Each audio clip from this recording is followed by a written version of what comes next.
Story महत्वपूर्ण इसलिए है क्योंकि जब आप 2019 के लोकसभा चुनाव के मुकाबले 2024 के अब तक के 2 चरण के मतदान को देखें तो यह बात स्पष्ट हो जाती है कि मतदान प्रतिशत 2024 में 2019 के मुकाबले कम है। हालांकि अभी भी जो मतदान प्रतिशत दो चरणों में आया है वो 2014 के आसपास है, लेकिन ये खतरे की घंटी है भारतीय जनता पार्टी के लिए। आप कहेंगे क्यों? इसलिए क्योंकि भारतीय जनता पार्टी ने अपने लिए 370 सीटों का लक्ष्य रखा है।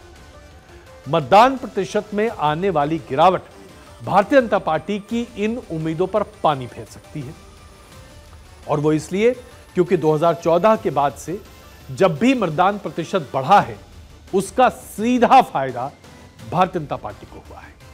जब भी महिलाएं बड़ी संख्या में बाहर निकलकर मतदान करती हैं उसका फायदा भारतीय जनता पार्टी को होता है, चाहे वो विधानसभा में हो या फिर लोकसभा में हो। अब लोकसभा के 5 चरण मतदान के बचे हुए हैं, 7 मई, 13 मई, 20 मई, 25 मई और 1 जून।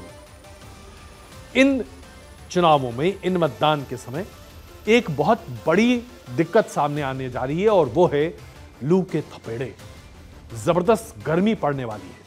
हालांकि इतनी ही गर्मी या ऐसी ही गर्मी कुछ आसपास 2014 में भी पड़ी थी, लेकिन उस वक्त याद कीजिएगा बदलाव की एक जबरदस्त उम्मीद थी, उम्मीद की किरण थी। लोगों ने गर्मी के बावजूद बाहर निकलकर मतदान किया और इसीलिए 64% पूरे देश भर में मतदान दर्ज हुआ था। लेकिन अभी जो स्थिति है उसके आधार पर ऐसा लोगों ने मानना शुरू कर दिया है कि भारतीय जनता पार्टी की सरकार बन जाएगी, तो गर्मी झेलकर लोग बाहर निकलने को बहुत तैयार नहीं हो रहे। यह बात भारतीय जनता पार्टी के लिए इसलिए अच्छी नहीं है क्योंकि Bharatiya Janata Party minute by minute, booth by booth, पन्ना बाय पन्ना प्लानिंग करती है। इसलिए भारतीय जनता पार्टी ने अपने कार्यकर्ताओं को कुछ दिशा निर्देश दिए हैं। कार्यकर्ताओं से कहा गया है कि आप बाहर निकलिए, घर घर जाइए, वोटर्स को पोलिंग बूथ तक लाइए, खास करके महिलाओं को बाहर निकालिए, क्योंकि जब महिलाएं बाहर निकलती हैं तो आमतौर पर फायदा भारतीय जनता पार्टी को होता है। अभी तक जो स्थिति है उसके आधार पर क्या है, 2019 में पहले चरण में 71 सीटें थीं, दूसरे चरण में माफ कीजिएगा, ये हम आपको मतदान प्रतिशत दिखा रहे हैं, 71% था, दूसरे चरण में 70% था, औसत 70% निकल कर आता है। 2024 में 64% फर्स्ट फेज में और 63% सेकेंड फेज में मतदान है, यानी कि 63.5% है। अंतर जो निकल कर आ रहा है वो तकरीबन 7% का है, और ये भारतीय जनता पार्टी के लिए काफी भारी हो सकता है। अभी तक जिस तरह का मतदान हुआ है उससे भारतीय जनता पार्टी बहुत खुश नहीं है। वो चाहती है कि बेहतर से बेहतर मतदान हो। इसके लिए केंद्रीय गृह मंत्री अमित शाह ने भोपाल में एक बैठक की, जिसमें मध्य प्रदेश के वरिष्ठ नेताओं के साथ इस बात पर सहमति की गई कि जिन जिन मंत्रियों के लोकसभा सीट में मतदान प्रतिशत कम हो रहा है उन मंत्रियों को अपने मंत्री पद से हाथ धोना पड़ेगा, और जिन जिन विधायकों के क्षेत्र में मतदान प्रतिशत बढ़ रहा है उनको प्रोत्साहित करने के लिए केंद्र में जगह दी जा सकती है। मध्य प्रदेश में 29 में से 28 सीटें भारतीय जनता पार्टी ने 2019 में जीती थी।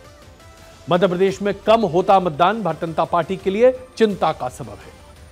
इसीलिए भारतीय जनता पार्टी चाहती है कि मध्य प्रदेश का मतदान प्रतिशत बढ़े। 2019 में मध्य प्रदेश के पहले चरण में 75% वोट डाले गए थे, इस बार 67.75% वोट डाले गए। दूसरे चरण में यानी कि दूसरे चरण में 2019 में 67% वोटिंग हुई थी, इस बार 58% वोटिंग हुई है। कुल मिलाकर देखा जाए तो 8% का डिफरेंस आ गया है पहले और दूसरे चरण के मतदान में 2019 में और 2024 में। यह भारतीय जनता पार्टी के लिए मुश्किल है। इतना ही नहीं, इस बात को लेकर भी चिंता है कि मध्य प्रदेश के जो मंत्री हैं उनके बारे में तो हम आपको बता ही रहे, इसके साथ साथ जो उत्तर प्रदेश के सीटें हैं वहां पर भी काफी दिक्कत है। ये वो मंत्री हैं जो अभी डेंजर जोन में मध्य प्रदेश के हैं, जिनको बताया जा रहा है प्रहलाद पटेल, नरेंद्र शिवराज पाटिल, प्रतिमा बागरी, दिलीप अहिरवार, दिलीप जायसवाल, राकेश सिंह। तो इन सबों को चिताया गया है कि अगर आपके बहुत अच्छे परफॉर्मेंस नहीं रहे तो आपको काफी दिक्कतों का सामना करना पड़ सकता है। इसके साथ साथ भारतीय जनता पार्टी को उत्तर प्रदेश में भी काफी दिक्कतें हो रही हैं।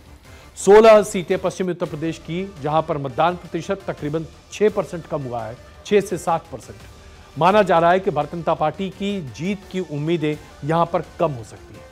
इसे देखते हुए भारतीय जनता पार्टी ने उत्तर प्रदेश में अपने सभी कार्यकर्ताओं को सजग किया है। आगे निकलिए, बाहर निकलिए और बाहर निकलकर मतदान लोगों से करवाइए। यही हाल महाराष्ट्र के लिए भी है और यही हाल बिहार के लिए भी है। इन सभी राज्यों में भारतीय जनता पार्टी को इस बात का डर है कि घटता हुआ मतदान प्रतिशत भारतीय जनता पार्टी के लक्ष्य की प्राप्ति के रास्ते में एक रोड़ा है और भारतीय जनता पार्टी ने पूरे अपने मैकेनिज्म को आगे कर दिया है ताकि मतदान प्रतिशत बढ़े।